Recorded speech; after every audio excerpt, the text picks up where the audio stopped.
Welcome to lesson two, which is about the ego and the mind. And I hope you're feeling a lot better from last week, keeping yourself in a positive state of mind, and that you've been doing all your homework, you've been journaling, you've been meditating every day, you've been watching your diet, that you have been taking care of your own self, taking responsibility for you. So this week is about the mind. So just before we start, I'm going to just show you a little technique to show that you can't be in two places at the same time. So if you take your attention to somewhere around your temple or your right eye and just hold your energy here. Just get yourself comfortable wherever is comfortable in this sort of location and hold your energy there. So now, holding it in this place, now try and think about something negative. It's impossible. You can't be in two places at the same time. So this is what I'm trying to show you this week and from last week, that when you keep yourself in this positive frame of mind, you are stimulating your right hand brain. We can't be depressed and happy at the same time. And we have a choice in every moment whether we want to feel rubbish or whether we want to feel good. So you have the choice. Make sure that every choice that you make is to keep in this higher state of being.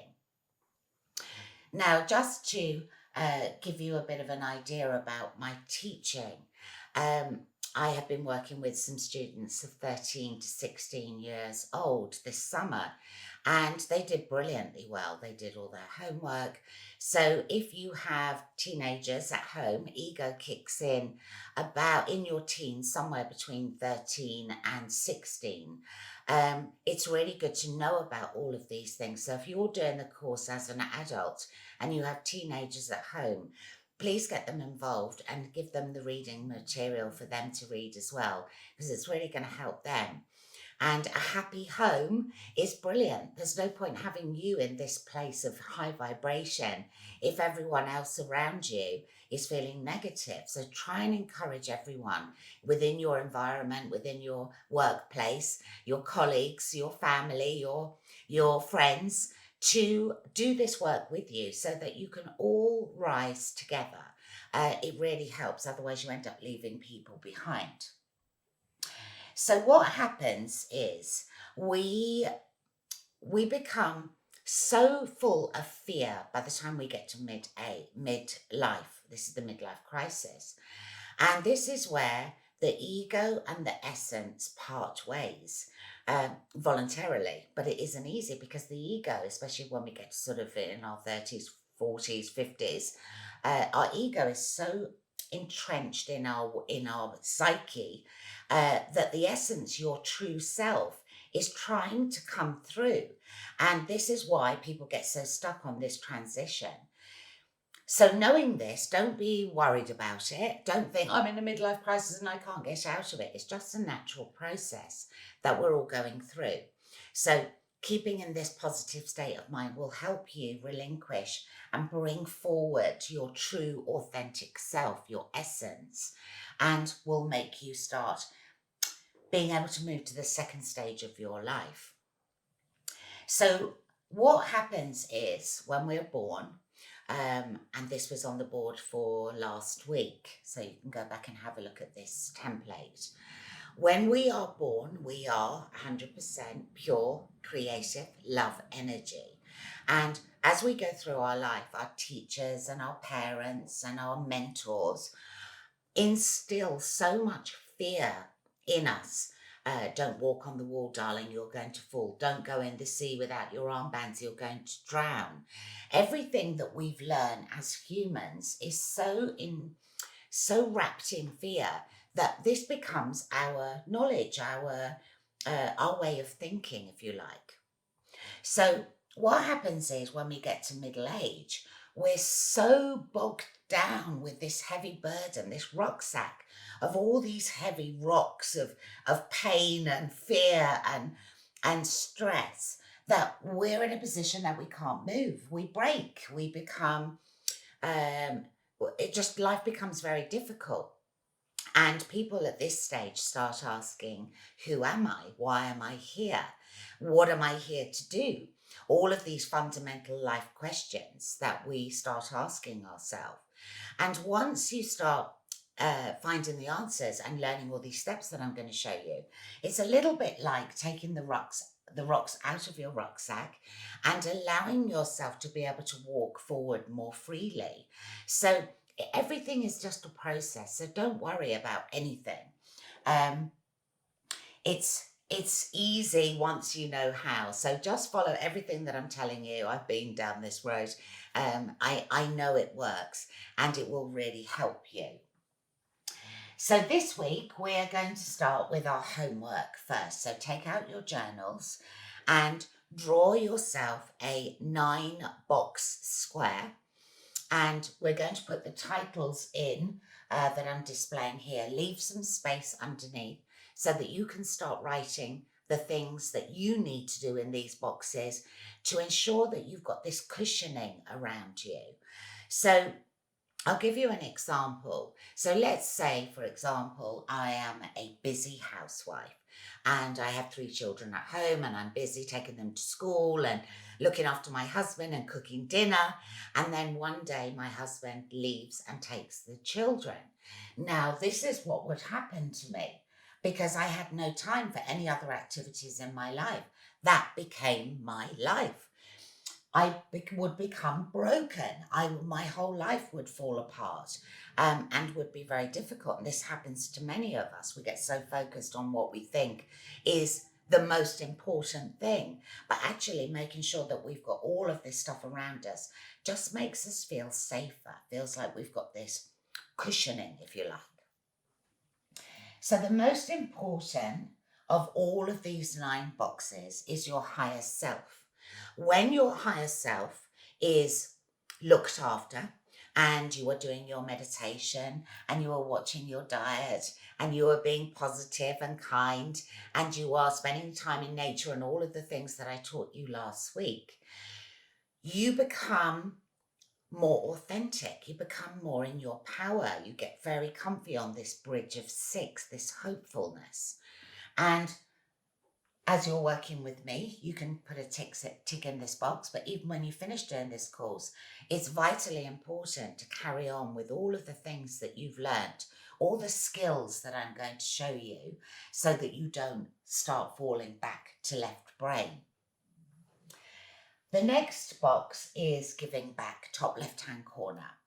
So when we're in poor me or we are feeling stuck and lost, the best way for us to come out of this phase is to do something nice for others, to be kind, even if it's only a smile or opening the door for somebody, getting involved in a charity maybe.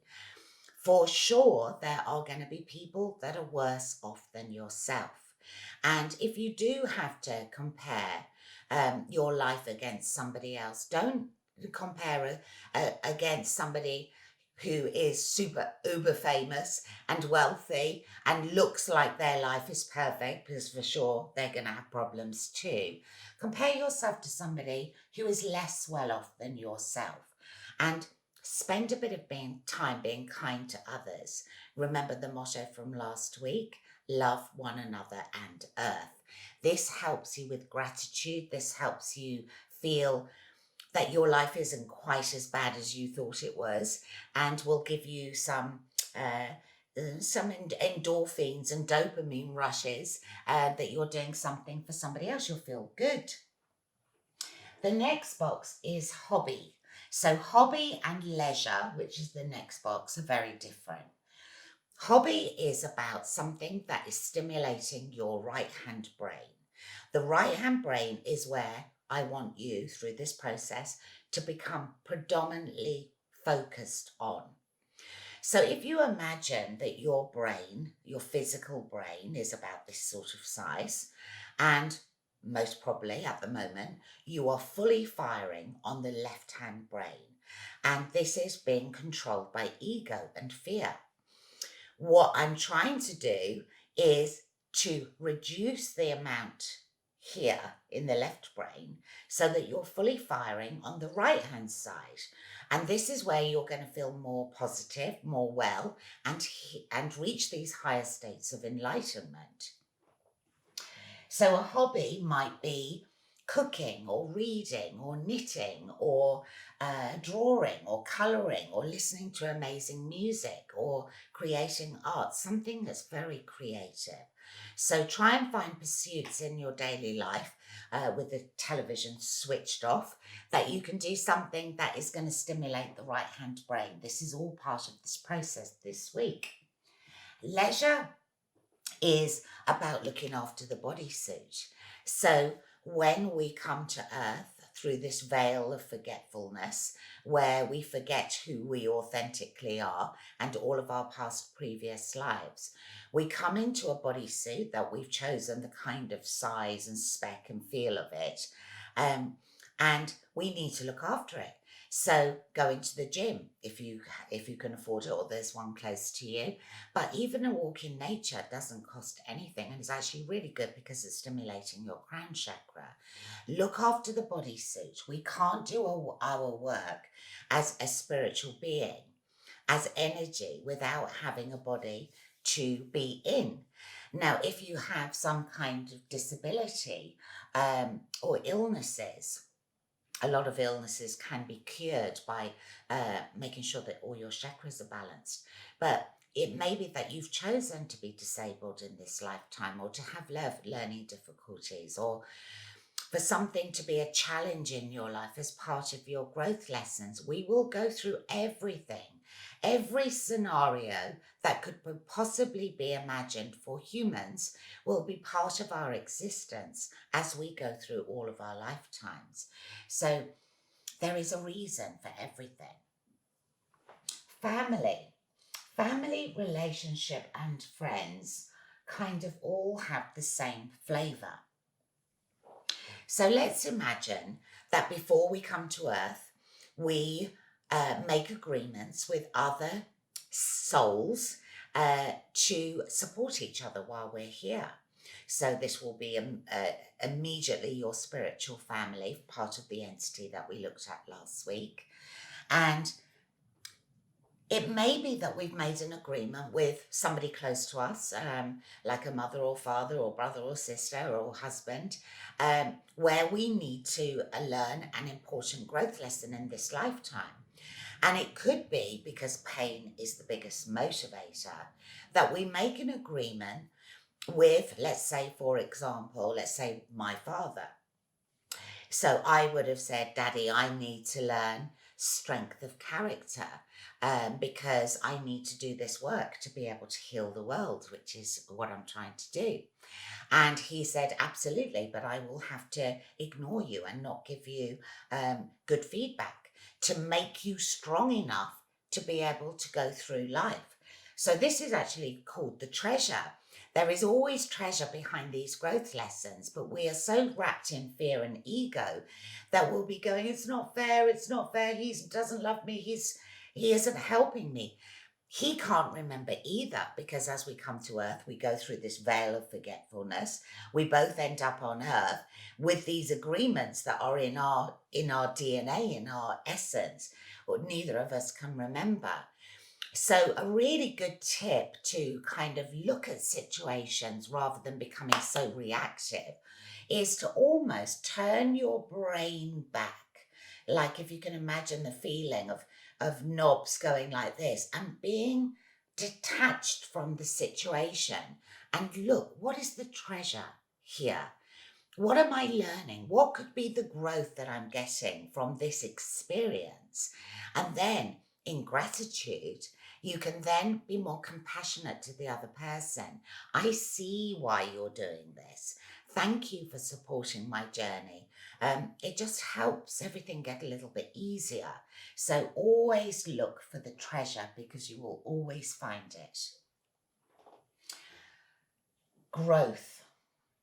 Well, this you're working with me over these 10 weeks and onwards, hopefully. Um, so you are doing your growth. You are doing a huge amount of work. These lessons are packed with years and years and years of learning. So even when you finished, very important, always have a book that is going to stimulate and inspire you in your bag, and to do your meditation and to eat well and all of the things that I've taught you. This isn't just a quick fix 10-week thing. Yes, you will feel amazing when you finished working with me, but this is ongoing. You need to maintain, take responsibility for yourself and look after yourself for the long haul. Work. So most people, as they're growing up and going through school, will choose careers that our parents have told us will be good for us, or our school counsellors. But very rarely do we get asked, what makes you happy? Now, for me, this has got to be a fundamental question that we ask ourselves as early as 12 and 13 years old, because if we take a role in life that is given to us by somebody else, it will be completely different to the role that you have given and goals that you've given yourself on this journey. And if you're not happy in whatever you're doing and you're just earning loads of money, you're going to be miserable. And if you're miserable, your vibration will be low, life will be difficult, you will end up being depressed. Make a list in your journal. What makes you happy? We're going to be looking at this in lots of detail in week 4, where we're going to be establishing purpose. But being happy, making sure your children are happy with what they've chosen to do. Do they like tech? Do they like drawing? Do they like being out in nature? This has to be the number one key to establishing what you want to do in life. So please ask yourself, and if you're not happy, change your profession. You don't need to earn loads of money. Most of it gets paid in taxes anyway. So just do what makes you happy. Relationships are the similar to the family. Your husband or your wife will have been chosen to teach you major lessons and help you grow. And we're not supposed to be with our partners forever. Some people will choose to have a short period of time to learn lessons, and some may stay together forever. But when one door closes, another door opens, always. So don't get too wrapped up. Stay in your power. Stay being strong in yourself. This is not only extremely attractive to your partner because you're not being like ivy wrapped around a strong plant. You are taking responsibility for yourself. And if a relationship comes to an end, don't worry, there's another one. There's somebody waiting in the wings for you.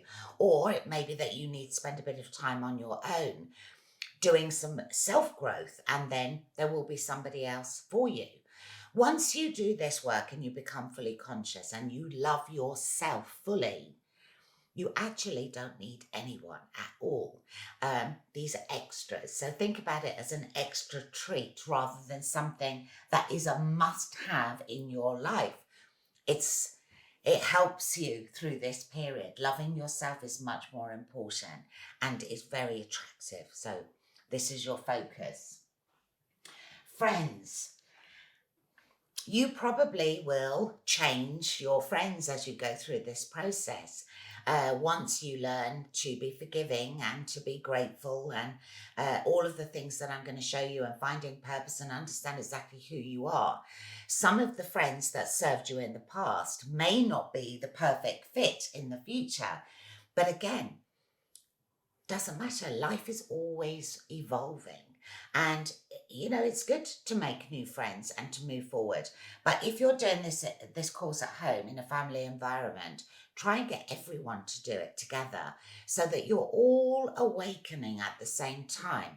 Your new learning, your fundamental principles are going to be the same, so that you're not kind of drawing yourself into different directions. I've worked with many clients where I've worked on one part of the relationship, and one side has flown and is in this higher state of being, and the other one has remained in the same place, which has made it very difficult because you can't be around unconscious people when you're in this higher state. It's difficult. So if you are at home, get everyone involved, get everyone reading your books, make it a new Friday night thing instead of watching rubbish TV. Much better for you. So your 9 box square, write in things, notes in there that are going to help you, and make sure that you've got all of these cushions around you to keep you safe. And keep going back and looking at this and make sure that you haven't got any big gaps. So if one of these things do go missing out of your life, you're fully supported and you will feel more confident in being able to handle whatever is thrown at you. So I also want you to make a list of 5 things that you're fearful of. Now, this is an exercise. It doesn't matter what you're fearful of, really, because by the time you get to the end of this course, and I've found this many, many times with my one-to-one clients, they look at these at the end of the course and they'll go, but why was I even worried about these? They are fear-induced, but it's really good as a milestone for you to come back and have a look at them. And if there are things that you're fearful of, what steps are you going to take to overcome these? And start facing them. Facing your fear is great. You know, it's living that you're scared of something. It's much more fearful, being fearful of the thing that you're fearful of and not taking action. Just go and do it. As Suzanne Jeffers says, which is the book that we're going to read, or you're going to read this week, Feel the Fear and Do It Anyway. Some of you might even have this on your bookshelf. It's been out for a long, long time. And her philosophy is, if you put in front of whatever you're fearful of, I can handle it, you can. We think and manifest and create with our mind. We make our environment all around us, and that becomes our reality. So if we are striving forward and thinking it's only my mind that's telling me that I can't do this and I can handle it, then you are able to do that. So break through and go through. There's nothing worse than being trapped by fear and anxiety, and living this way. It takes so much joy from your life. So that is all your homework for this week. Let's have a little bit of a look at the emotional scale that I mentioned last week. Now, I use this as a guide really for everyone when they're working with me, and ask them to, and you, to establish on this list of 1 to 22 where you feel you are. So 22 is left-hand brain. This is at the end, bottom of the muddy garden, the place that you no longer want to be. And this is fear, grief, depression, despair, powerlessness. That is the place right at the very end. But you may be, say, for example, between 18 and 22, revenge and fear.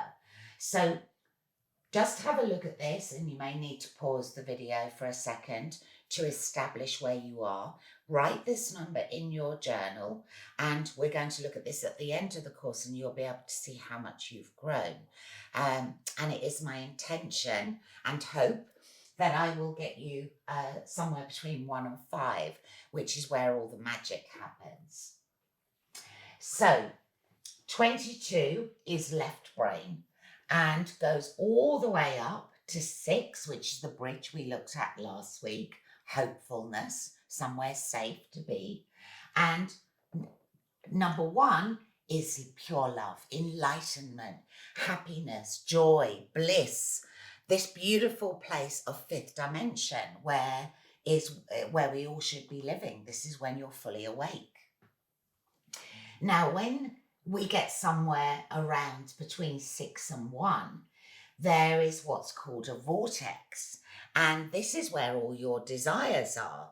So you will have been saying, I want a new car, I want a new partner, I want a new house, I want a new job.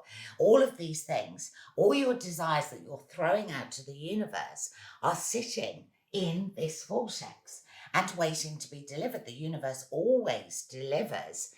It's whether you're open to receive.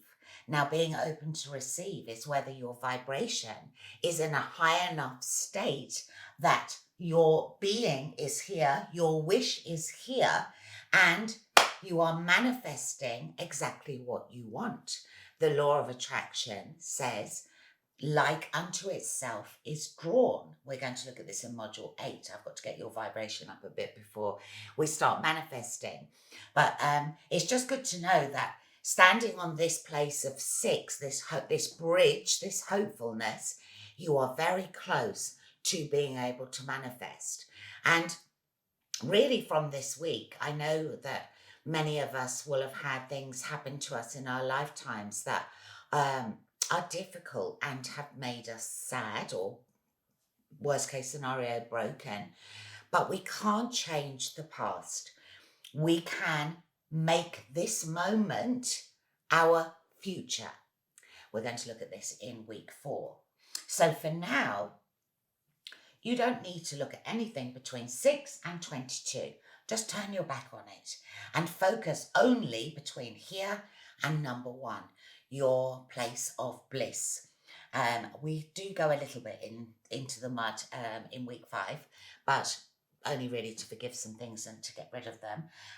It's only your mind that is telling you that, poor you.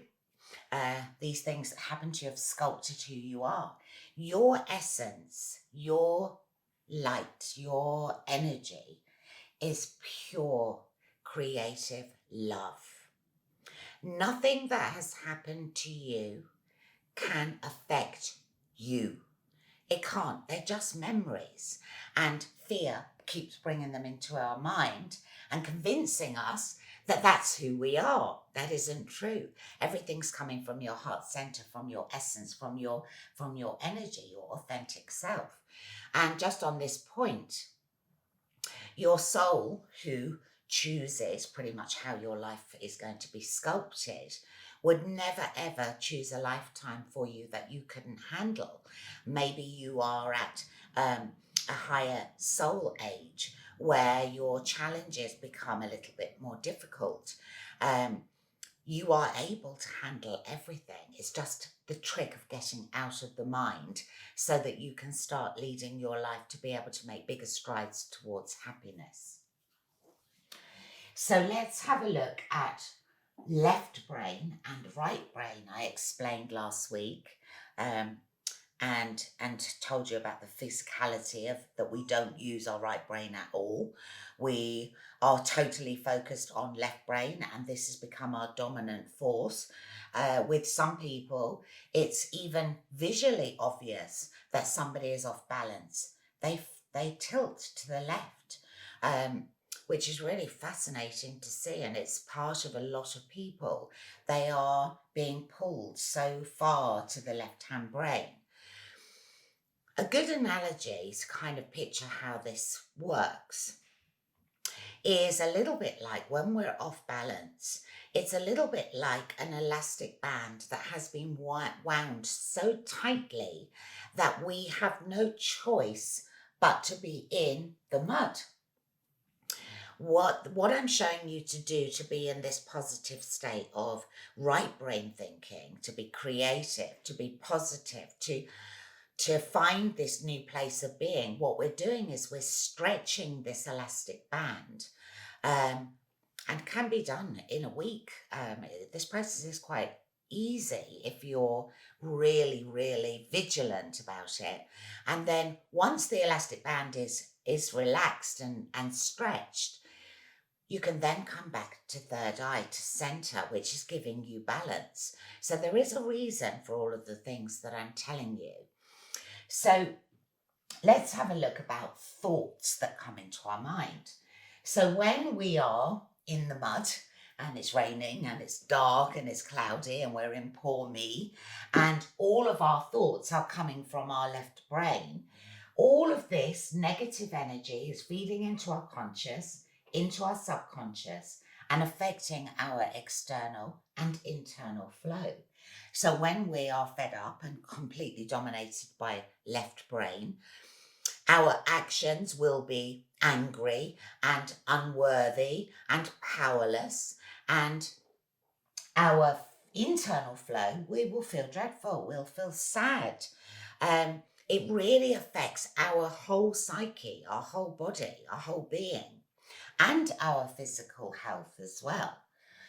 Now, when we are in this place of positive thinking in right hand brain, in the sunshine, if you like, all of our thoughts that are coming into our conscious subconscious and are affecting our external and internal flow will be about happiness, will be about, I feel great, I'm smiling, I'm noticing things in life, I am making a difference to other people's lives.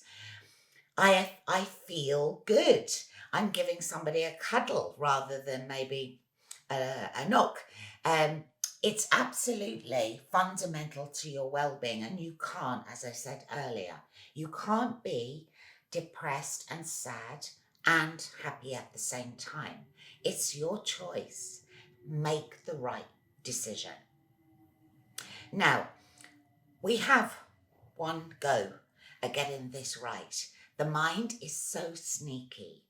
So this week, you have to be so vigilant about watching what thoughts are coming in your head and being the master, being in power. Stop, bringing yourself back to center, using the rift I taught you last week, throwing yourself to a positive state of well-being, and stretching this elastic band. This is going to make you feel better, but it's also allowing the right hand brain to be stimulated to become the dominant force in your being. And what happens eventually is that the mind, the movie that runs across here, telling you the story of you, which is an illusion, becomes quiet and it sits around here. And then you can use your mind as a sat nav, as a computer. This is what it's designed for. And to keep you safe in big events, but not on a day-to-day basis where it just keeps you fearful and totally stuck. So really be vigilant this week.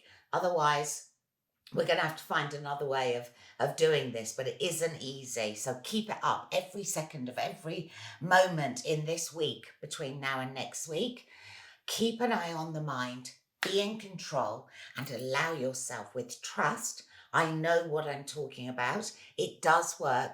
And if you crack this step this week, my goodness, you're going to be feeling so much better by the time we get into next week, which is about living in the moment.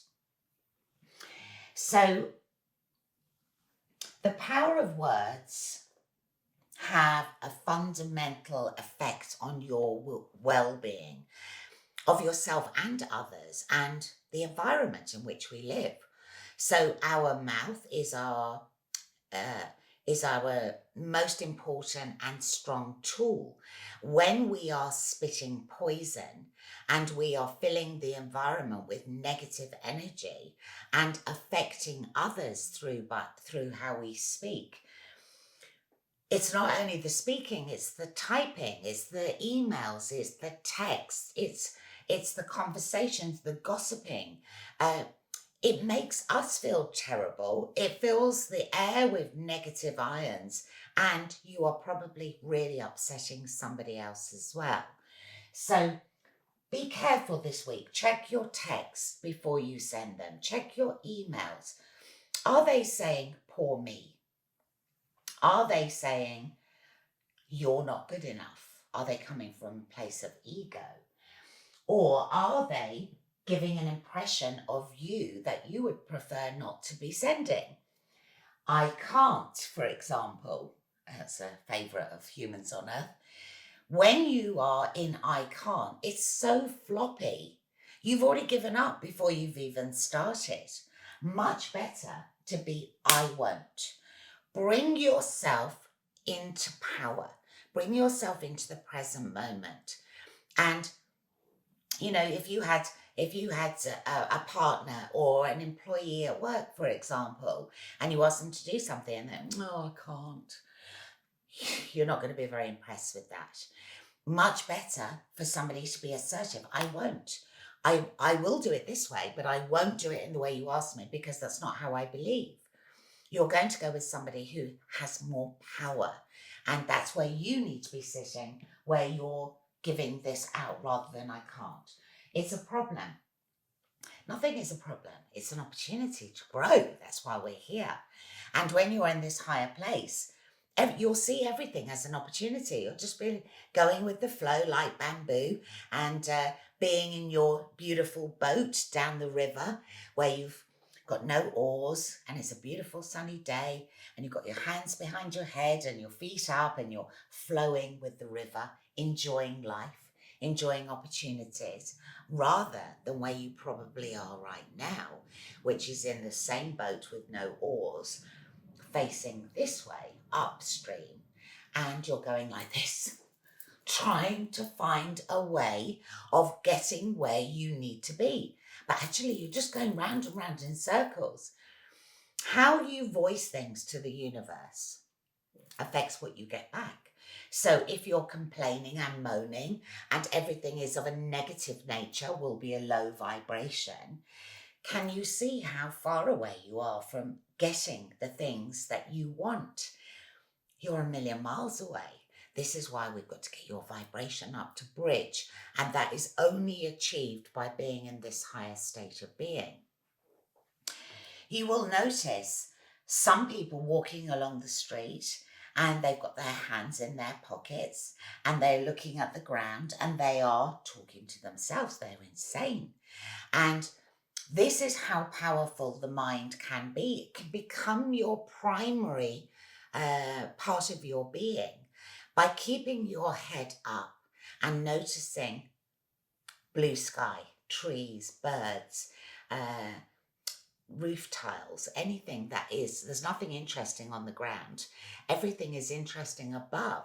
So try and keep your face off the pavement, because the minute you do this, your mind takes over and you are back over here.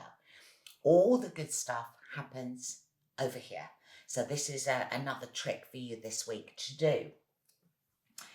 The last one in the, I don't really like this word, struggle.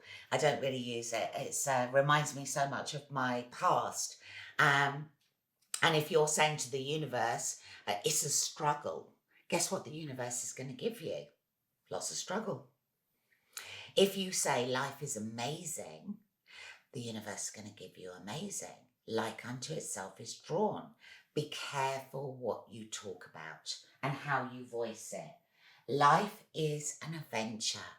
And when you look at it this way, everything changes. It's so important. So please be vigilant this week. So this is our life.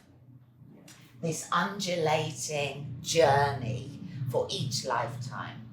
And we will have some beautiful moments and we will have some oops, but it doesn't matter, because any choice is a good choice, because if it isn't the right way, well, we've already ticked off some growth. We won't go that way again, hopefully. So it doesn't really matter how we proceed.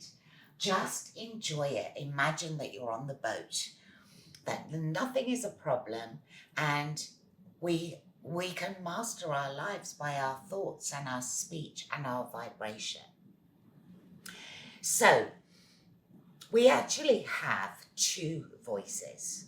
We have the voice in our head, which is an illusion, and we have a second voice, which probably most of you won't have ever noticed before. So I'm going to show you a technique now called the Watcher, and I hope that you're going to have something quite extraordinary happen to you. So close your eyes and let's take a nice deep breath in and exhale and let everything go that no longer serves you.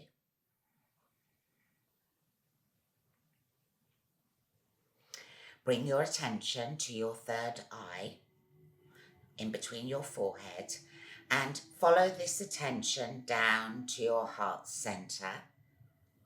So you can imagine this like the Emerald Cave that we saw last week when we did our meditation. And in the back of this cave is a tiny white speck of light.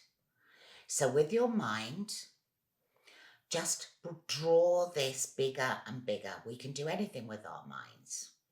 So it's getting bigger and bigger and bigger, and the crystals are now glistening and light rays are shining all around the cave. And just get this so expanded that now it feels like your chest is going to explode with joy and light. Just allow this to get bigger and bigger until you can feel the rays coming out of your body.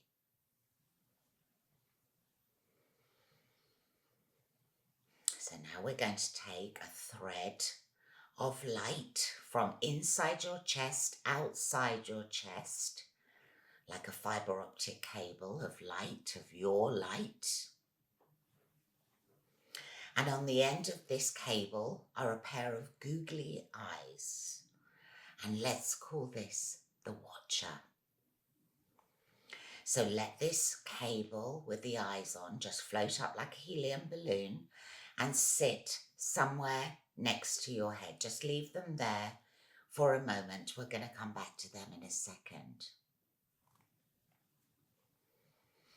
So now let's bring our attention back to our forehead. So now I want you to imagine that you have a roll of 35mm film, if you're old enough to remember, and just run this across your forehead, left and right.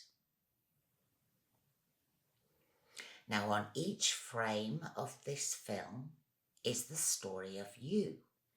This is what your mind wants you to be looking at, to thinking about, to be the dominant force in your life. So just take some time to see, let your mind do its thing, and have a look what's on all of these frames of this movie, this story of you. It's quite extraordinary what our mind gives us to think about, isn't it?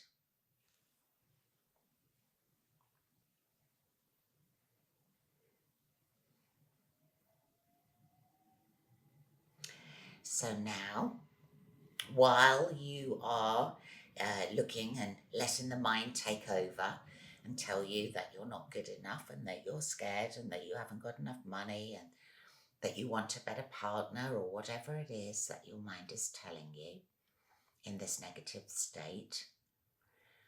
Now let's bring our attention from our mind down into our heart center again. And I want you to imagine that you're in a cinema and you are sitting in the back row in the center chair, and you are now looking at the movie screen, which is your mind. It's what we were just looking at. So you can see all the images across the movie screen, and you can see that your mind is telling you less than happy things, and you're just observing. Notice the difference, the detachment between where you're sitting and what is going on. You're observing.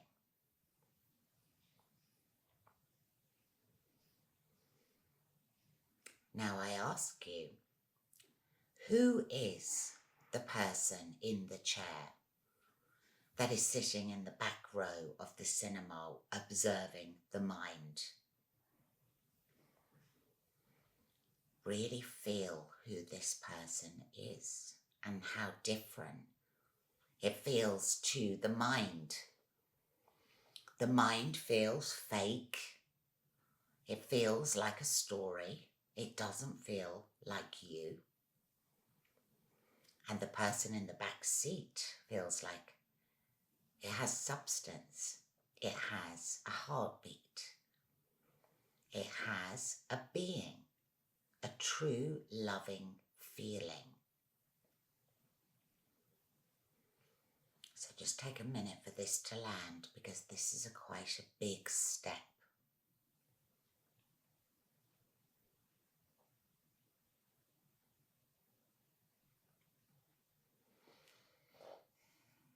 So you can feel that there are actually two voices. There is the voice in your head telling you about you, all based on fear. And then you have your authentic self, your true voice, your essence, which is the observer. They're very different feelings.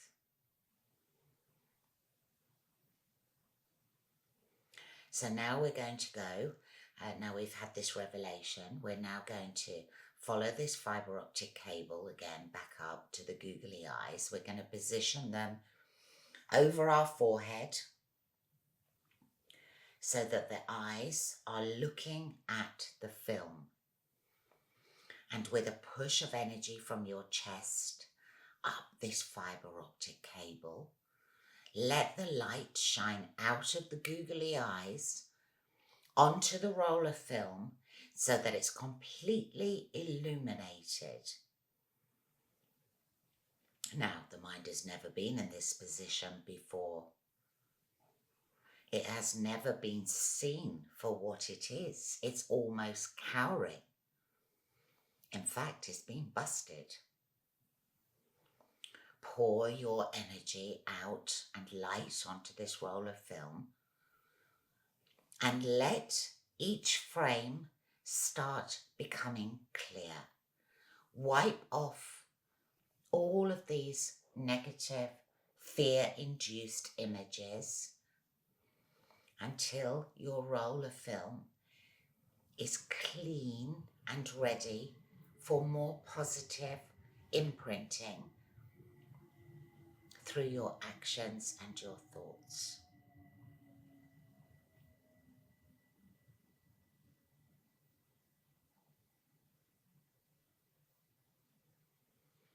So now each frame is a little bit clearer.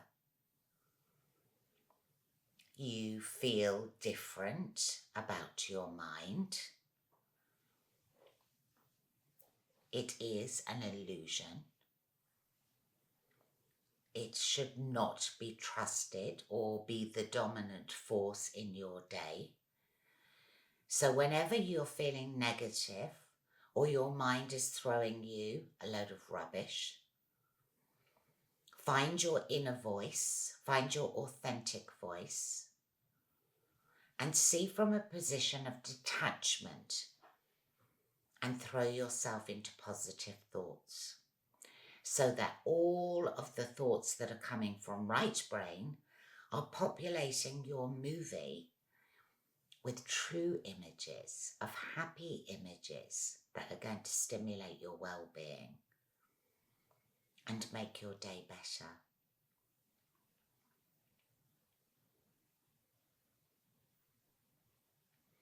So now we can let the googly eyes, we can turn off the power, and we can just let the eyes and the cord now retract back down into our heart center. You can bring this out at any time to use again.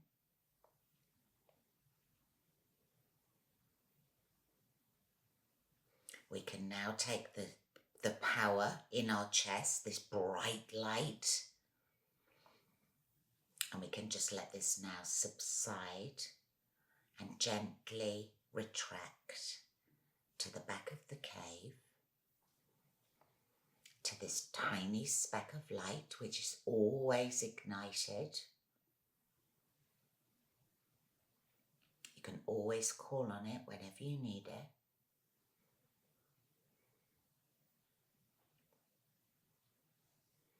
And now bring ourselves back up to our movie across our forehead. And we can just let this evaporate now into thin air, holding and retaining in our chest this true voice, this internal being, which is your authentic self.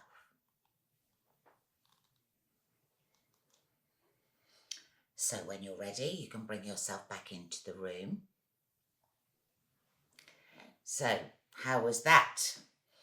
It's quite extraordinary that you feel this other being within inside you.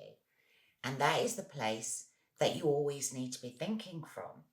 Get out of your head, bring yourself to here. This is where the magic happens. We want to spend as little time in our head as possible. Even the good thoughts are coming from here. I love myself. What a beautiful day. It's all coming from joy, from the heart center.